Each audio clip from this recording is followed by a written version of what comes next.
Hey everyone, this is Justin with MyManJustin's Collectible Emporium, and this is my first YouTube video in a series I will be starting.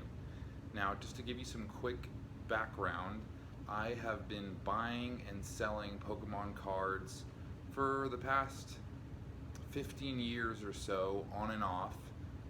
The business model that I adhere to with my business is that I go and negotiate deals for collections or larger lots of cards, and I sell them individually. So I will go on platforms like Facebook Market or on LetGo or Craigslist or eBay, and I will find deals on cards or negotiate deals so that I can resell individual cards to collectors looking to complete their collections or purchase cards that they are trying to get by making those available individually by buying these collections.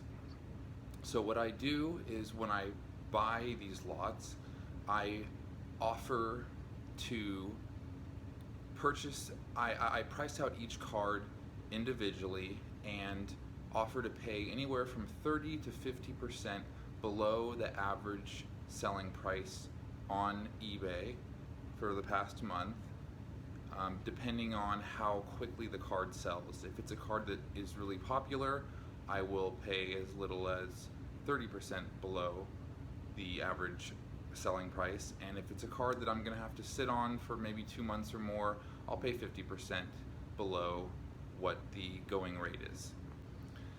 And this is valuable to the people I do business with because there is a lot that goes into selling cards individually. You have to manage your listings, and managing 200 to 400 listings in a collection can take some time and effort. You have to deal with questions from buyers, properly price the cards out, properly list their condition, purchase shipping supplies, the process of shipping itself, also having the risk of dealing with sometimes buyers on eBay. If you don't ship with tracking, they'll sometimes say, oh, I never got it. The fees that go along with selling cards, there's eBay fees, PayPal fees, and of course the fees for shipping and all the materials for shipping. So essentially, I try to offer the service of being able to cash them out, do all that work for them involved in selling individually, and they get to walk away with a nice sum of money free and clear. So what I am just going to do with this channel is I decided to quit my job, end the lease on my apartment, and follow the lead of Ash Ketchum himself. I am going to travel from city to city looking to negotiate deals for collections. And as I travel and I'm going to buy these binders, and I'm gonna bring you along with me, and you're gonna see all the cool collections, and I'll go through the cards. And I would also like to add some value to collectors or buyers or sellers to give insight onto the cards that we'll be going through, to kind of give you a market analysis, what I think about the cards, maybe some certain aesthetics about cards that make them unique, history of cards, the different nuances of cards, and just anything I can do to provide some good information for you as I go along. And it should just be a lot of fun just to see all these cards and go on this adventure. I also hope to follow the example of Ash, to where I'll also get to see and meet some of the elites of the Pokemon world, and hopefully that will be a part of the journey as well. And just a little bit on my backstory. I graduated from UC Berkeley last May of 2019. I majored in media studies, so that's a liberal arts major, so I got to learn about culture and history and media history, the effects on media and culture, and just a very broad discipline. I also minored in physics. I worked for the UC Berkeley physics department for almost 2 years. I helped put together and build a microwave telescope. We were doing research on the cosmic microwave background radiation from the initial creation burst of light into the universe. And I also got to travel to Spain with the United States State Department, where I studied computer science at the Autonomous University of Barcelona. So I got to have a very interdisciplinary education, from media to computer science to physics, and it was an interesting experience. UC Berkeley is a little crazy. Just for everyone out there, I'm not some social justice warrior. I just like to learn, and I want to do what I'm passionate about in life, and that happens to be what I consider the fundamental aspect of Pokemon card collecting, which is essentially art dealing. So that's what I decided I wanted to do. I was working as an account executive for a company, which is basically a salesman, and I just decided I needed to do what I was passionate about, and I wanted to take y'all on the ride. So all of the cards almost all the cards, I'll be also talking about cards and showing cards that I collect, and I'll pepper those in as I go, and I'll talk about some of the cards I'm collecting and why I'm collecting them, alongside showcasing the binders I'm collecting. So I've been buying collections for a long time, so this should be really fun, and I'm looking forward to giving you a chance to show off all these great cards that I get.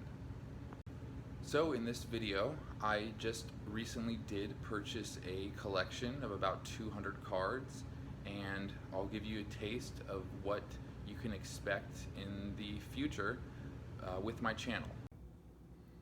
Alright, so now we will crack open the first binder on this channel. Let's see what we got.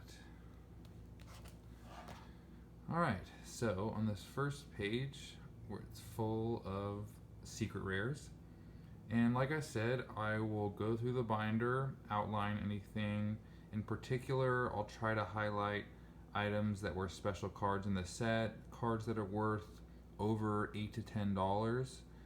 And on this first page, the most notable is of course this Ultra Ball card.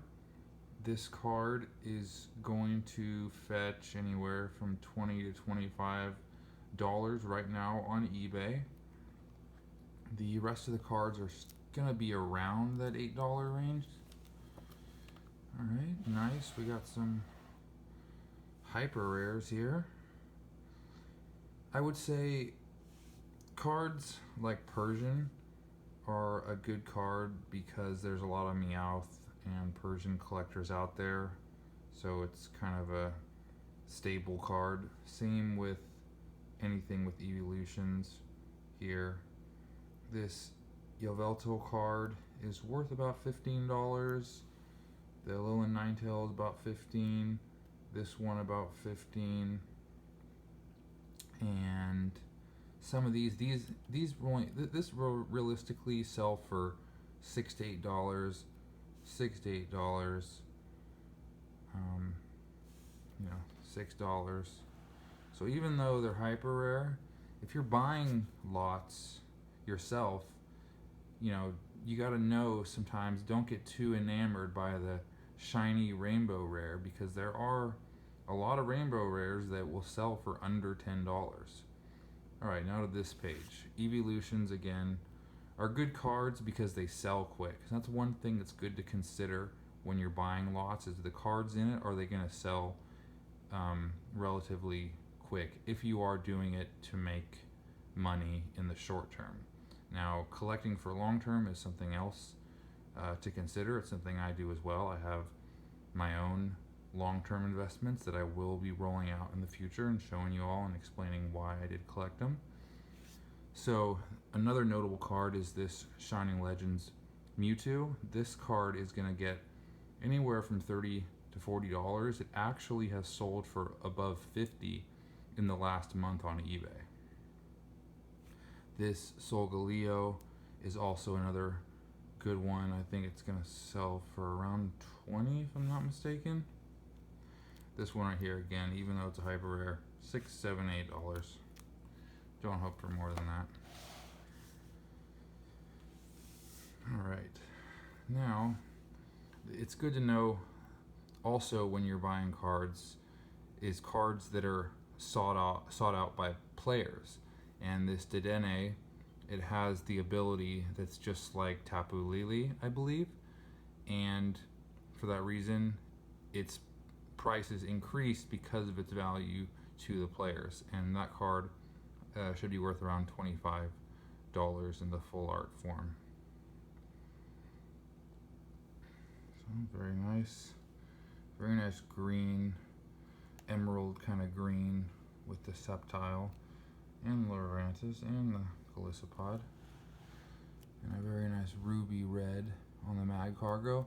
I will note that I've seen, maybe someone could help me out in the comments and explain why, but I noticed a lot of people getting this card graded, and I'm not sure why. I don't know if that card was another card that played well in the game. Some more nice evolutions. Tyranitar, Gardevoir, Espeon.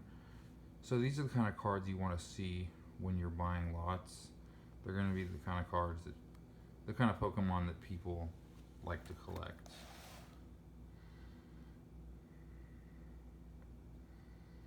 I like these promo alternate arts of the cards they made. I especially like the Mewtwo and Mew. I liked it so much that I did decide to keep one for my own collection because I thought the art was so impressive. And the Latios, this is another 2025 card right here. This card might be around that I believe it's around the $8 to $10 range. This Blastoise is going to be in the $30 range. And there's the Magikarp army for you right there. The alternate art, that's going to be around that 15. This one is going to be somewhere above 10. This Great Ninja and Zoroark is a really fast selling card. Anytime I get those, you know, I sell them for $6, $7, $8 and they go quick. Consistently. So here's the GX versions of those Dedenne. Those are going to sell for 14 each. And here's a old black and white era card, and that Zekrom, which is a cool card. It's got that matte black look. That Rayquaza, you know, it's funny. These will only sell for $4 or $5 now. And I remember a while ago on eBay them selling for much more, above 10. These Gengar Mimikyus. Gengar is another popular Pokemon, of course. These sell extremely quick anytime I get them. $8 solid. Here's some more of those alternate arts.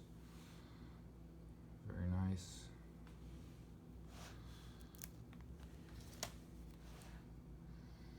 And then we got some standard GXs. And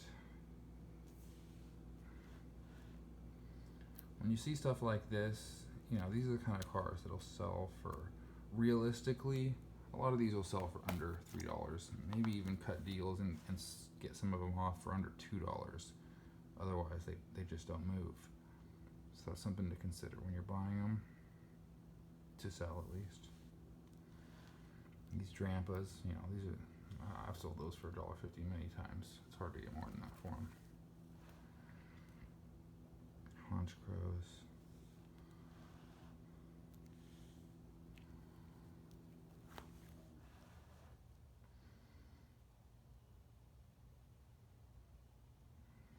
This card right here is going to be worth above 10.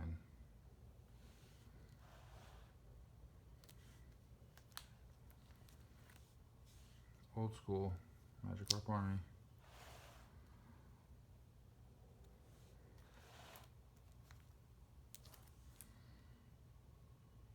Some EX cards. I really like that gold. It's not a very common color you see in Pokemon cards, especially so prevalent in the art and the, what These Mega Blastoises are right under the $10 mark, and they sell really fast. It's the only Mega Full Art Blastoise, I believe. These are kind of underwhelming. You know, they were part of the Fates Collide set, which was reprinted, so that took down the value of them a lot. They're probably worth $7. Great art though.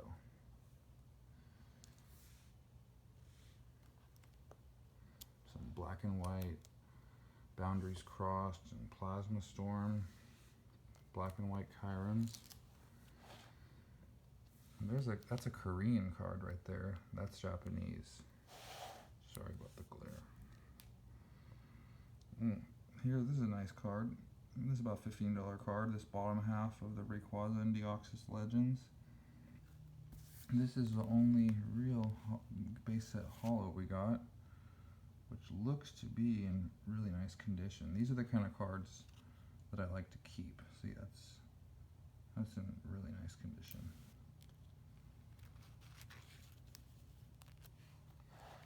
And some full art trainers. And that is going to finish off the binder. I hope you enjoyed, and I'll see you next time.